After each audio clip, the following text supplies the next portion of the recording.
Welcome to the Crazy Cool Family Podcast with Don and Suzanne Manning. A podcast where we share with you great insights about everything family from over 30 years of parenting 7 kids and over a decade of equipping parents through our Crazy Cool Family ministry. So let us inspire and equip you to build your best family. Hello, welcome to the Crazy Cool Family Podcast. Don and Suze here, but we have some special guests. We're super excited. Our new best friends. Yes, exactly. So we are super excited. We have, Casey and Meygan Caston, and they have a wonderful ministry called Marriage 365. So one thing I just want to ask first is, before you tell us all about, how'd you come up with the name Marriage 365? I know 365 days a year, but I mean, tell us about that. You have to be married every single one of those days. Yeah, it's kind of the idea of we actually wanted to call it intentional marriage. Well, that was because we were so not intentional with our marriage. And so when we were like, well, if we want to help people out, they need to be purposeful. They need to be intentional. And I said, what if we call it intentional marriages? And Meygan looked at me like sideways, like, are you kidding me? Yeah, that's a horrible name. It just didn't have the vibe. Yeah. So like Marriage 365. Yeah, we're married every day of the year. I think a lot of couples, they do a lot of grand gestures. They invest on anniversaries and Christmases and birthdays and date night. But really, you should be making small investments every single day. Yeah, absolutely. That's so good. I love it. And the 365 just represents the everyday. And so that's the intentional part. You literally used it with a number. Very brilliant. Well, we have so many things we have so many questions we want to ask you about that, so our parents and families can get the benefit of your wisdom. But before we do this, let's take just a couple minutes and just share your story a little bit. Yeah.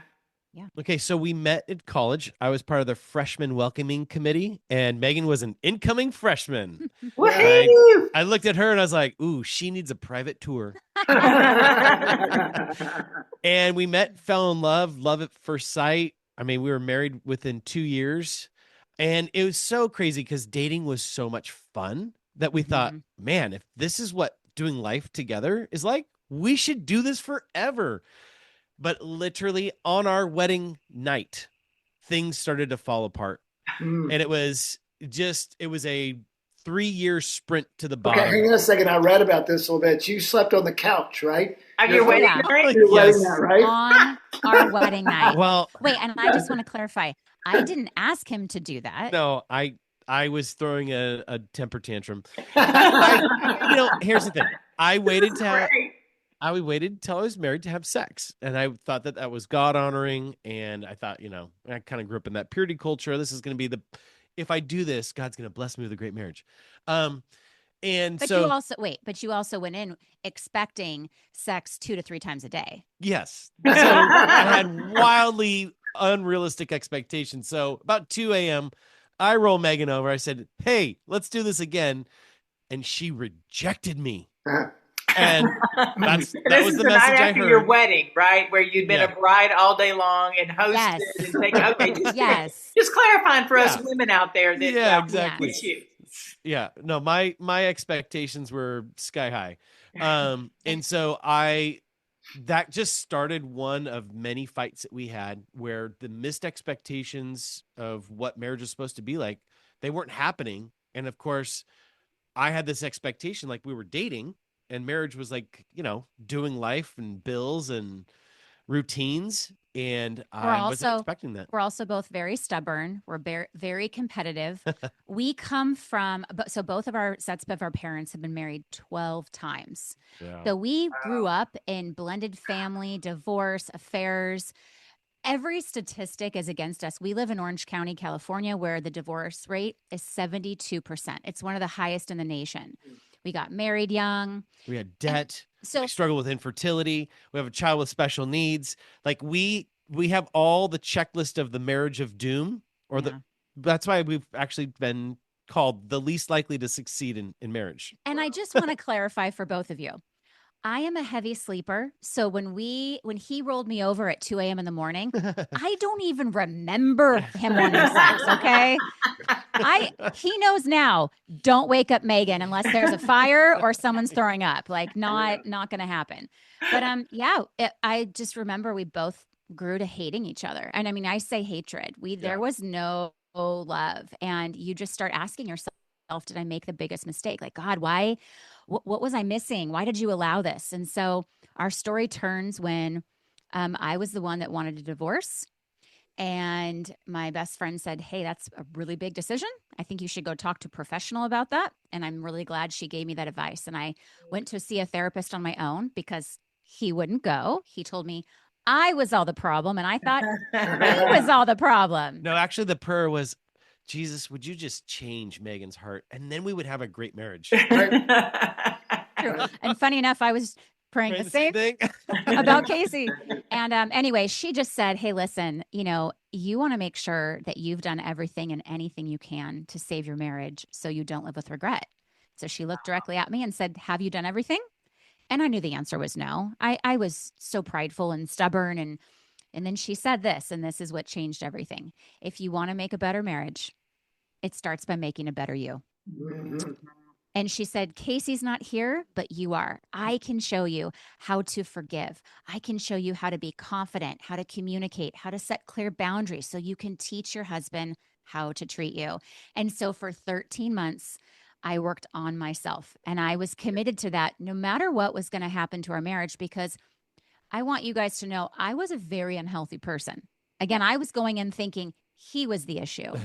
And it's not until couples look at themselves first and can really go, well, listen, I'm not perfect. I've got things I have to work on. You better work on those things before you call it quits, because we have to stand before God someday. We have to be able to look ourselves in the mirror one day. And that's what I did. And then thankfully, you saw the changes in me. I did a 180. I became a completely different wife. Yeah, person. I remember because Meygan's very controlling. I'm very controlling. I told her that, and probably told her in many unhealthy ways. I told her that. But one day she came up to me and she sat me down and she said, hey, I want to let you know, and I want to apologize for how controlling I am. And my jaw hit the floor. I'm like, what? Who's this? So here's the thing. If you want to make a better marriage, make a better you.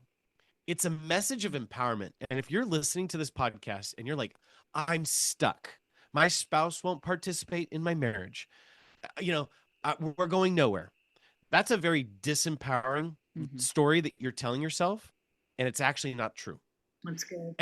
And I want to also say that message of, if you want to make a better marriage, make a better you, it sucks. It does. Because it means that you have to start working on yourself. Yeah. And I think it's easier for us to blame our partner, which we did, blame the other person. It's their fault. But it's the power comes when you start to look at yourself. I think about that Psalm, search me, O God, find in me. Like that is a very brave and courageous prayer, is to say, God, would you search my heart? Where are those broken places?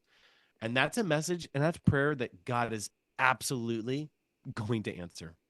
So we say clearly, it took us 2 years to fall in love. It took us about 3 years to destroy our marriage. And it took about 4 to 5 years to heal and repair. This is not an overnight story, right? This is not just at 13 months, Casey was like, wow, you've changed. Okay, we're great.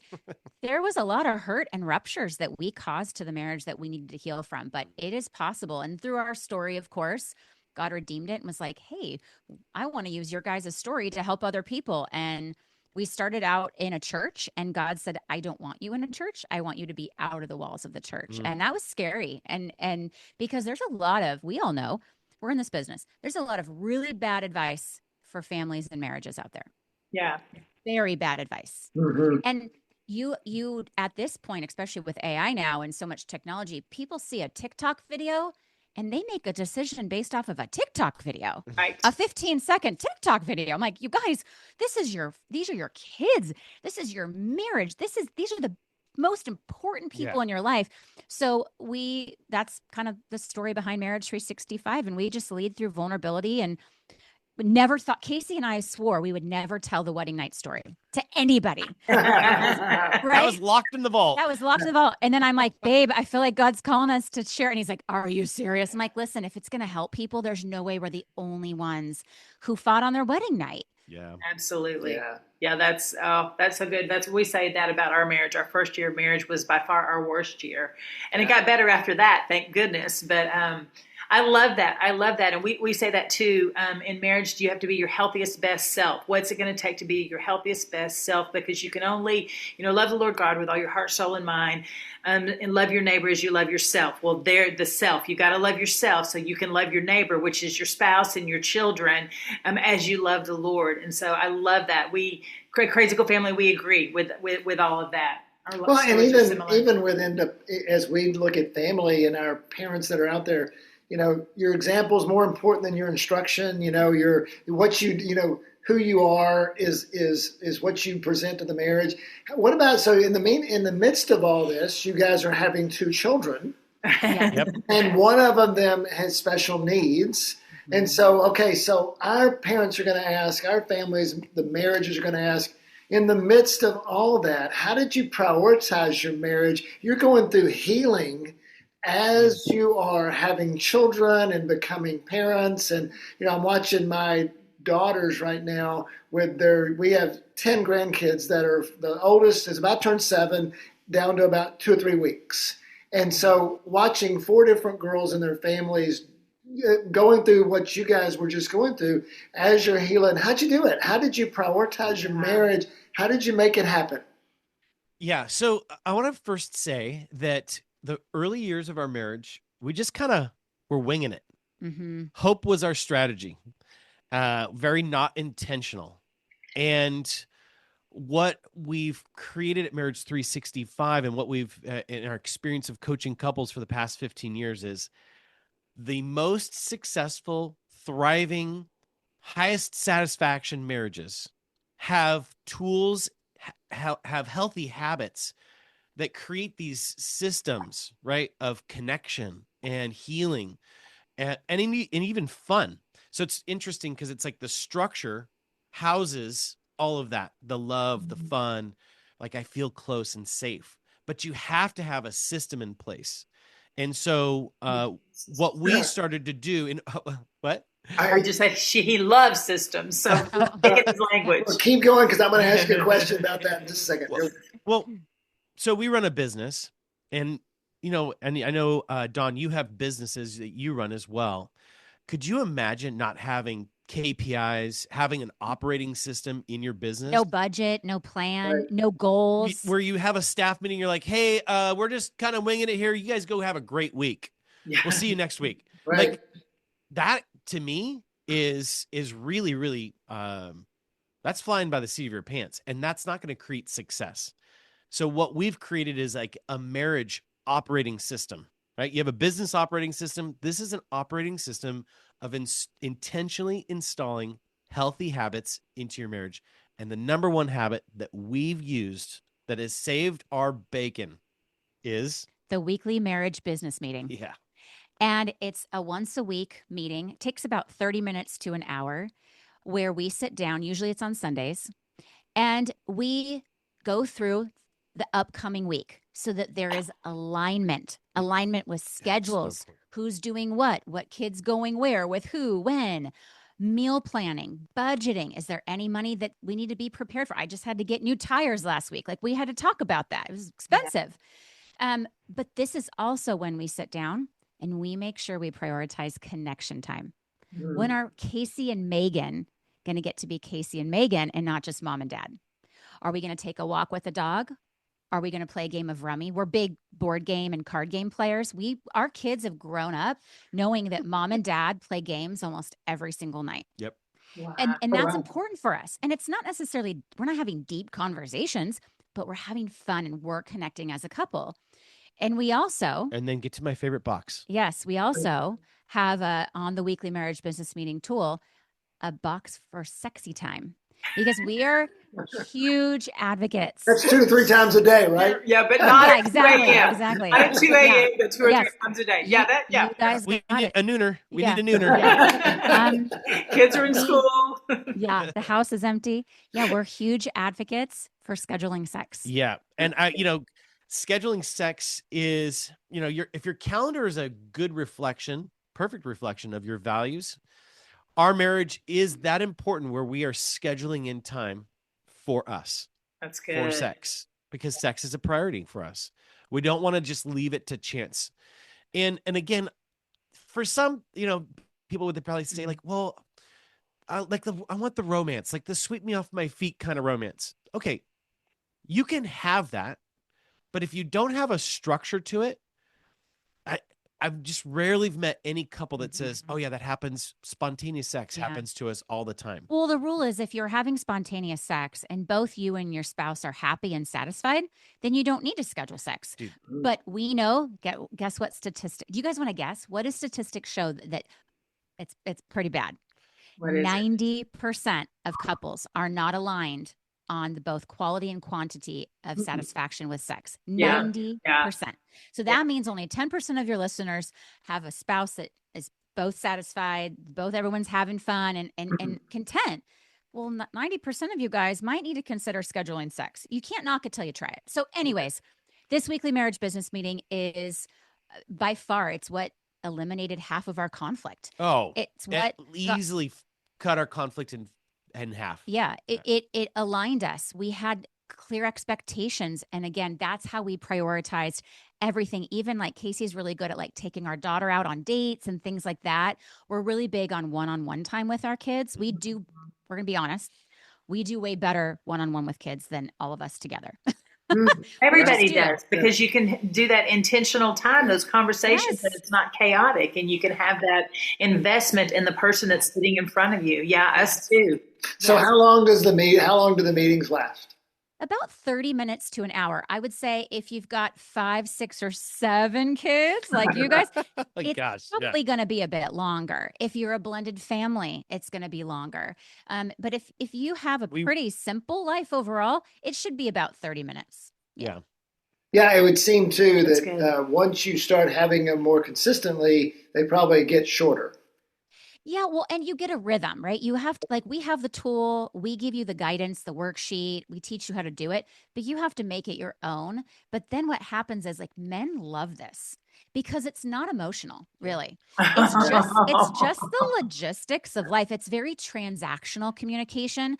But again, if you want to work as a team and run your family well, you really do need to be strategic. So this is interesting because when we're coaching couples, here's the most common scenario. It's at the end of the night and we're scrambling to put the kids to bed. We only have a very few a limited window of time where it's just going to be us. And all we're doing is looking at the calendar for the next day. Mm-hmm. And so what happens when you do that over and over again, the time you spend with your partner is very transactional. Mm-hmm. It's kids, chores, responsibilities, money, work, but that's not connection. Yeah. That's roommate stuff. That's, it's important, it's but that's business. not going to it's the business. It is. So if you do the business meeting on like Sunday, first of all, it's time where we know, okay, this is transactional. We're in that right mindset. And then the rest of the week is set up for, we can play a game. Because we know what's going to happen Thursday morning. We know we've walked through the whole week. We have that expectation. I can look at my calendar at any point and remind myself, oh yeah, that's what we're going to be doing on Wednesday night.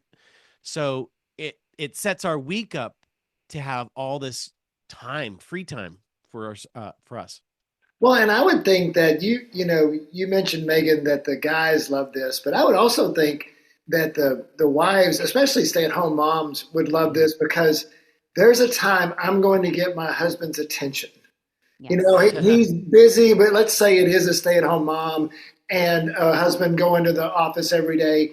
So often, he's coming in, he's thinking about work, he's thinking about all the chores, coaching the kids' sports teams, whatever it is. And she gets a chance once a week to say, okay, all you're going to do is look at me and let me tell you what's going on in our world. And, Suzanne and I, we never did a weekly meeting really, but we did that a lot. One of the things we tell parents in marriage is go to bed together.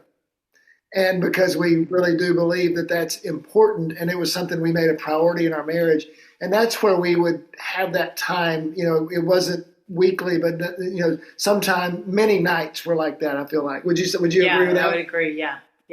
Which I don't even know. I mean, thinking about your plan, it really sounds good, because I don't know if the marriage bed is the best place to be talking about that. But it was, and I would even think that we even kind of use it as a connection point, maybe even to a default, because we say all the time that our parent to kid line is really good. We've got great relationships with all of our kids, and the line that suffered was our marriage line, because we put those relationships above even our own marriage. And many times, because of, to your point, having 7 kids, that it became transactional a lot, because there were a lot of transactions, and so we had to deal with it a lot. I think if we would have had a weekly meeting, it could have been very helpful. I love what you said. Yeah. The weekly meeting, and I actually do that in my own life now, for me, because I have businesses and ministry and the kids and all the different things. And so I do that personally, but it makes me want to do it within our marriage, which even after 34 years of marriage, we could still use some improvement, Absolutely. No doubt.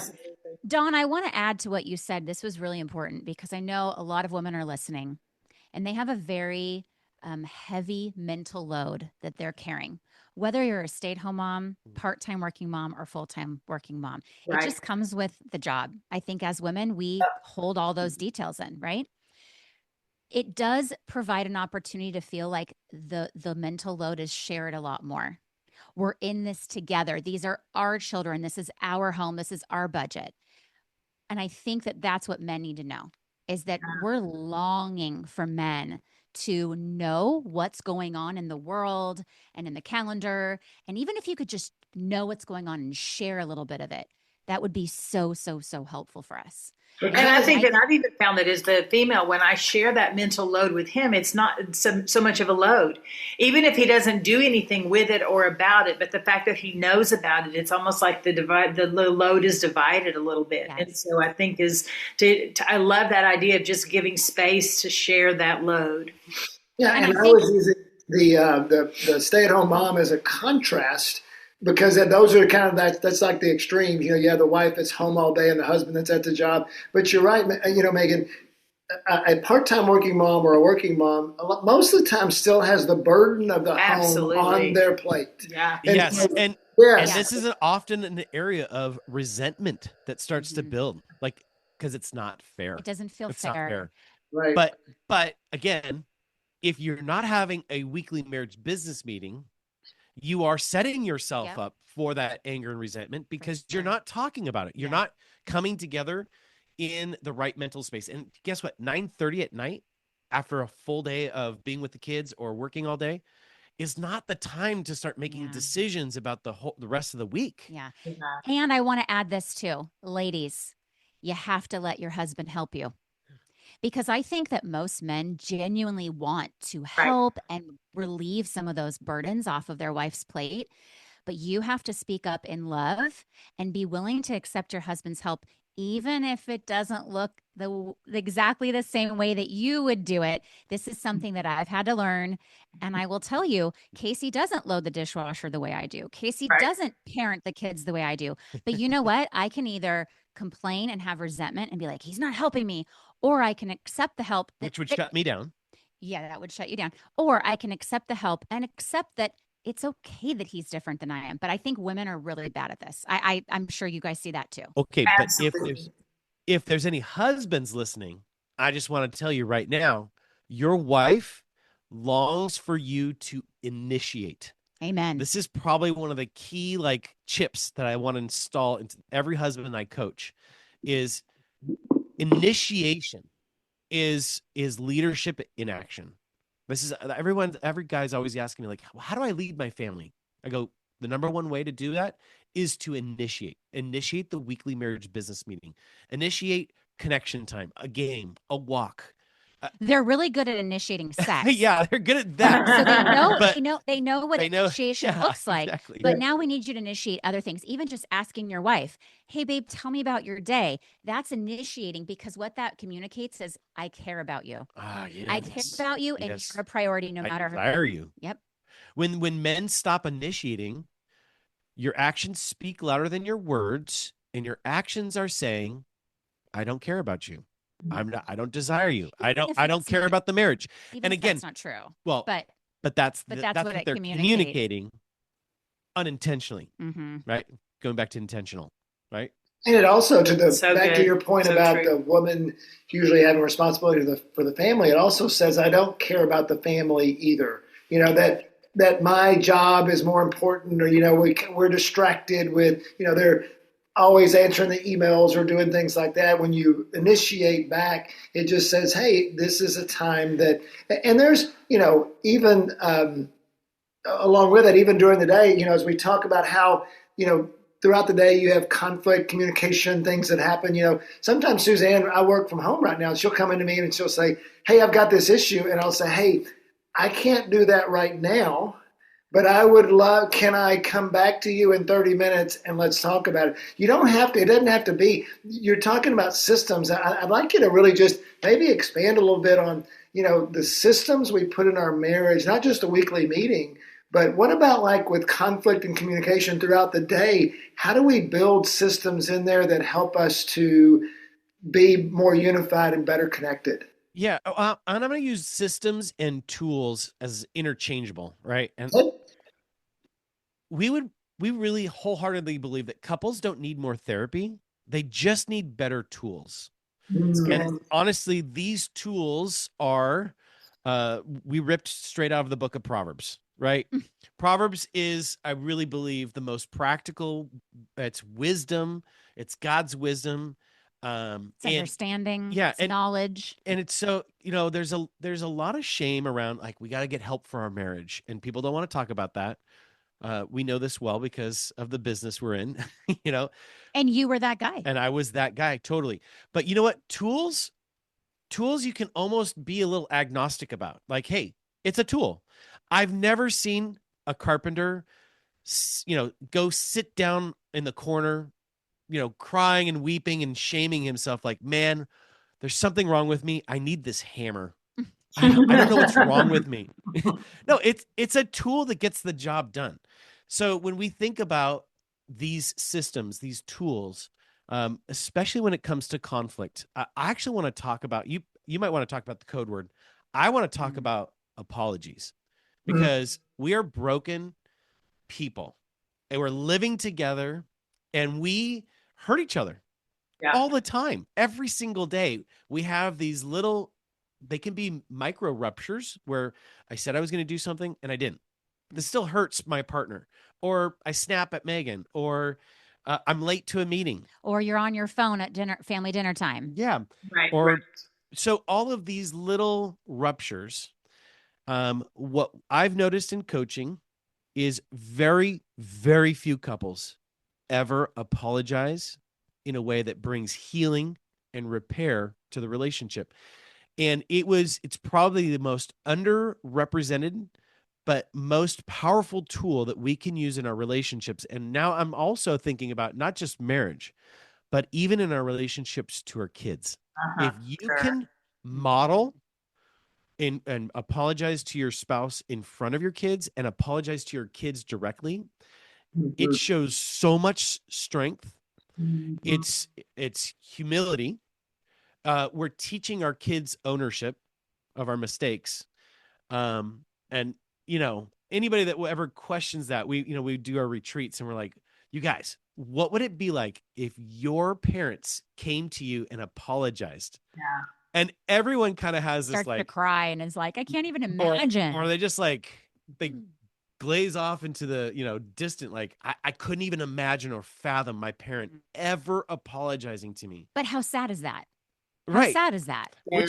Which means it's never too late as parents to apologize to our kids. And I'm not just saying, I'm sorry, or I'm sorry, but there's some sucky apologies out there.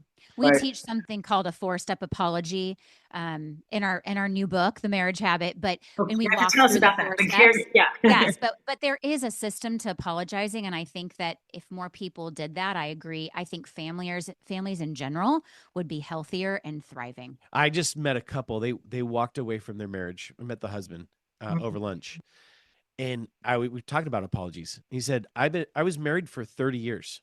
My wife never apologized to me. Isn't that sad? I'm like, did you ever apologize to her? He's like, nope. Yeah. And they walked away from their marriage because there was so much anger and resentment that was built up. And apologies, by the way, are the only way to repair a relationship. It's not flowers. It's not makeup sex, Yep. not even going to counseling. Yep. It is an apology.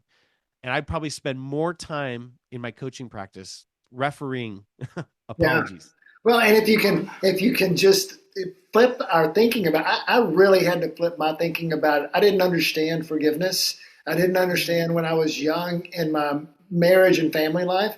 And we were taught that, first we always do our parenting and family in decades, because we're on our fourth decade now. The first decade, I was learning that. And now in my life, I believe that's a superpower. Yeah, a spiritual superpower that brings about miracles. I mean, we get to literally be part of a miracle because it literally rearranges the spiritual, emotional, physical result or feeling that happens when that assault happened.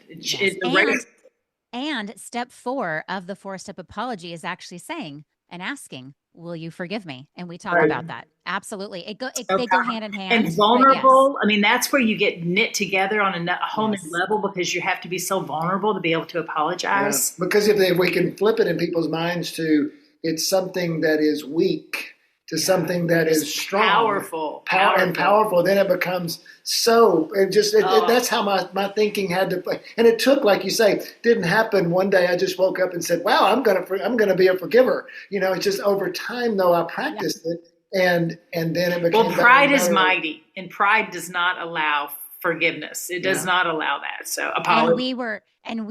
Our story, we were 2 very prideful people. Yeah, we know that, and that is a place where I believe the enemy just comes in, and there is so much damage that will happen if you have pride. And I don't think that couples even recognize it because you feel so justified in your own pain. And I want to add to this. This is so important for anyone listening that's like, oh my gosh, they're talking to me. I'm in pain. I have resentment. Very rarely do we meet anyone who wakes up and intentionally tries to hurt their spouse. Yeah, right. You don't intentionally try to hurt your children. Of course not. You're not waking up going, how can I mess with my family today? No, we don't do that. We unintentionally hurt each other. And so what happens, though, is that because we didn't mean to hurt, we didn't mean to yell, we didn't mean to cause that pain, it's very hard to look at ourselves and say, what part can I own? Because I didn't mean to. And we address that. So why should I apologize? So good. In marriage, don't you get that? With you guys, we don't do as much marriage stuff as you guys do, obviously. But also, a lot of spouses think, well, I'm only doing 10% wrong. He's doing 90% wrong, or she's doing, and so therefore, we almost have to say, and as I was learning this, somebody said, hey, what if your 10% is perceived as 90% by your spouse? And it is. There's no what if. Yeah, and so therefore, apologize, and that becomes very difficult and a humbling experience to say, I believe I'm 10% wrong, but I'm still going to apologize for my 10%. Absolutely. Because both of them probably think it's 10%. So there's this 80% gap in the middle that nobody's taking credit for. But I think it's so much. And I was just curious too, like you were saying, that usually a spouse is not trying to hurt somebody. So even when you guys were hating each other, your words, not mine, was there times even then, did you feel like that at that point, were you still, during that season, did you do some things intentionally manipulative to hurt? Yeah. Yes. Yeah. What happens is, resentment is an outcome of unforgiveness. So my spouse caused me pain. If I don't heal, I don't process it, I don't forgive, resentment starts to build in the heart, in the head. It's like going through your blood at that point. It's like living with you. And so then the hurt becomes bitterness and anger and revenge. And so, yes, I would threaten divorce. I knew it hurt him. He would give me the silent treatment. He knew it hurt me. We knew each other's buttons, and we'd push them on purpose. So I'd say it was probably about 25% of intentional hurting each other and 75% of unintentionally hurting at that point. So if you have a couple that is feels like they're at that point in their marriage, what do you tell them to do? I mean, to me, that's a red flag that says if I'm wanting to hurt my spouse, that's a red flag that we need to get some help. We need to get something to happen. What would you tell that couple to do in order to, I mean, obviously come to Marriage 365, but I mean, what do we do? And maybe we can transition as we, I want to have you on again, and we need to go through, we need to do this. This is point 1, 1.0. We need 2. What do you do with a couple? Let's say we've got couples that are hurting or want some help. Yeah. What do they do? And then we'll finish up by talking about your book. Yeah. Okay. So, in coaching, I would say the first place that we're going to get curious with is what's the story you're telling yourself? Because that's the story that gets lived out. If you show up to the marriage and my spouse is the enemy, they don't care, they're, that's the pain talking. And that should be your self-warning flag. Like the check engine light just goes on. This is an area where I'm harboring anger and resentment. Maybe not consciously, but subconsciously, it just sits there as the story. Now, if you said to yourself, hey, my spouse is my best friend, my teammate, they've got my back. Think about how you would show up in those two different scenarios for your marriage. So that's the first area we go. And we would say a couple with deep resentment is a couple in crisis. Yeah. So counseling is not the avenue you want to go. Counseling is ideal for couples with 1, maybe 2 issues max. If you have that much deep resentment, you're going to need something called a marriage intensive, or something like couples coaching would be a better pathway for you. But here would be my message. If you're like, we can't afford an intensive, or my spouse won't do coaching with me, this is what I would say. If you're a couple in crisis, you have thought about divorce or separation. It's on your mind, whether you want to admit it or not. But here's the thing. You have kids. So no matter what happens in your marriage, whether you divorce or not, you are in each other's lives forever because of the kids. The kids are going to grow up, graduate, get married, have babies, Christmases, Thanksgivings, birthday parties. So you can either be incredible co-parents, whether you're married or not married, because you've forgiven one another and have dealt with these ruptures and have dealt with the pain and have given apologies. Or you can choose to have a life full of resentment and hatred, whether you stay married or divorce. And that's why I always say that to parents. I said, whether you fix your marriage or not, you got to deal with this because you're in each other's lives forever. And your kids deserve better than a bitter mom and a bitter dad who don't like each other. So a bitter marriage. I want to say do it for yourself. But if it's not motivating enough, then do it for your kids, because they will grow up. We can tell you from coming from blended homes, we have parents who are still very bitter and very angry with one another. And guess who it impacts? Their grandkids, the next generation. Our kids have a birthday party and they know that, oh, Grammy and this person don't get along and they won't sit by each other. This is sad. Come on, guys. It's been 30 years. Let's get over this.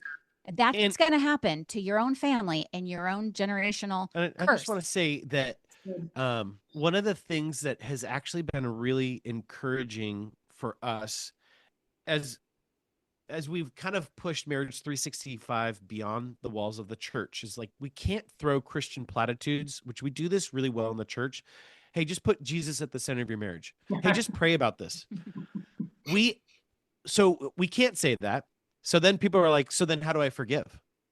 How do I apologize? And that's forced us to get very, very granular, tactical, and practical. Yeah. When we talk about forgiveness, we cover that in one of our chapters of our book, The Marriage Habit. Okay, I need to forgive. How do I forgive? I've been in church life for 40 plus years, and I've heard a lot of sermons about the power of forgiveness. I have yet to hear a pastor outline how to forgive. How to forgive someone that you hate. That was my question the third year of our marriage. I know I'm supposed to forgive Casey. How do I actually do that? Yes. And that's one of the reasons why I was a youth pastor when we first got married, and I did not know how to repair my relationship, how to heal, how to walk in forgiveness. because no sermon ever really gave me the tools needed to survive marriage. Well, as I want to hear about your book now, and it feels like, I'm always they say I have the spiritual gift of summary. And so just to bring a summary deal, and there's a couple of things I just love for parents and marriages to take away. One of them is the weekly meeting, is to think about, as a to-do, try a weekly meeting. And I think that's in your book, right? So we're going to talk about that in a minute. And then the second thing is just practice forgiveness. Practice apologizing. And it really is, parents and marriages, it's a superpower. I want to end with, not end, but I mean, in that topic with just one thing. When your kids see you ask forgiveness of your spouse, it is so powerful. So because that means you respect your spouse, that means you honor your spouse, that means you're humbling yourself before your spouse. And when one of the best things parents can do to connect with their kids is to love their spouse. Absolutely. Yes. And so if that's so, I just want to make sure that you take that our listeners take away those two things. Maybe try a weekly meeting, and we'll talk about that, how it's outlined in the book, and then also just practice forgiveness. So now tell us about the marriage habit. Yeah, the marriage habit. So exciting. Yeah. I know. Our new book coming out here. There are 10 practices, 10 tools that we've outlined in our coaching for the past 15 years. And that these we are use in our own marriage too. Yep, very much so. That we field tested it in our marriage, and now we coach other couples on how to install this in their own relationship. And again, nothing great has ever been built by accident, Right. and we cannot treat our marriage the same way. Here's the problem we're finding is that people only want to work on their marriage when it's hurting. Right. So That's what I was about to say, that no matter where you are in your marriage, invest in it and get this book. Yes. No matter what. Yeah, Go get book, on Amazon and get it, right? I mean, right, Yes. because it's an investment in your marriage. It doesn't matter if it's an A check plus smiley face best marriage ever, you can still 10 habits. I mean, that just, I'm like, amen. Yes. That's and easy. I think that it's interesting to me, and we talk about this with the parent to child relationship a lot, but okay, do you want to have a great marriage? Almost everyone would say, yeah. Nobody says, to your point, Casey, I want to have a crappy marriage. I just, my goal is to be about a 3 on a scale of 1 to 10. That's where I want to hit. But yet then you're like, what are you doing to learn how to be a great husband? What are you doing? What's the what investment? are you doing to learn how to be I read a book one time, and, it's like, no, are you being, it was one of the, and I say this as a plug for your book, that years ago, the way Crazy Cool Family started was, we were having more and more kids, okay? And I was like, oh my goodness, I don't know how to do this. And I'm going to look up at the end of the day, and I do not want to regret that I didn't study how to be a dad. Because at the very end of the day, I want to be the best dad I can be, and I want to have the best relationship with my kids. How do I expect to do that, to your point, Casey, without going through study? Not because I'm in trouble, but because I want to be the best. The best, yeah. And so that's what I feel like this book is going to do for married couples is, what if you became an expert in marriage? Yeah. And you guys have put decades, literally, of marriage training into your 10 experiences, your 10 practices, 10 tools, 10 things habits that they could do. One of those is a weekly meeting to do that. Now you only need to learn 9. Yeah, so exactly. there you go. Well, and I want to say that a lot of these habits can actually be used in parenting as well. There are several that we even talk about and say, hey, there's something called the 60-second blessing. We don't have enough time to talk about it, but we have seen so many parents start to do that with their children, and their children have just a different relationship with their mom and dad. And so that's what we love, is that a lot of these tools, yes, they work for marriage, but they also are great for your family. And again, if you want your kids to grow up and get married and have babies, you want them to see these skills, these habits, and normalize them. So that then when they're out in the dating world, they're like, well, wait, connection time's normal. apologizing is normal. Apologizing is normal. Like they'll know what's normal, and it will almost feel uncomfortable or awkward if the person they're dating doesn't do those things, and then they can find the right partner too within that. So we're so excited, and we are so grateful for you guys. And the Marriage Habit, it's out in all different bookstores. So bookstores, Amazon, through your website. Tell us what your website is. You can go to marriage365books.com. Okay. And then social media, how can we connect with you there? Yep. Marriage 365. If you just search Marriage 365, then all the things are going to show up. YouTube, we're everywhere. Instagram, Facebook, TikTok. Yeah. You name it. And for our listeners, it will all be in the notes. So if you can see it there. Show notes, As we land the plane here, is there anything else about you guys you would like for our listeners to take with you? Take with them. Yeah. About you. Yeah. Yeah. I just want to say that at the very end of the Marriage Habit, there's a section, part 3, called If You Want to Save Your Marriage by Yourself. And it's my detailed story of the 7 steps I took when I was working on my marriage alone those 13 months. It's the 7 steps my therapist walked me through. And I just want to encourage anyone listening that's like, I can't wait to get this book, but I don't know if my husband or my wife would ever read it. I don't want that to keep you from investing in yourself. I want you to maybe skip the habits and go directly to that chapter of the book, because I know how much God can soften hearts, heal marriages, heal families when you start to have structure and systems. These 7 steps give you the system to actually change yourself from inside out. And it's takeaway number 3 in the sense of marriage starts with you.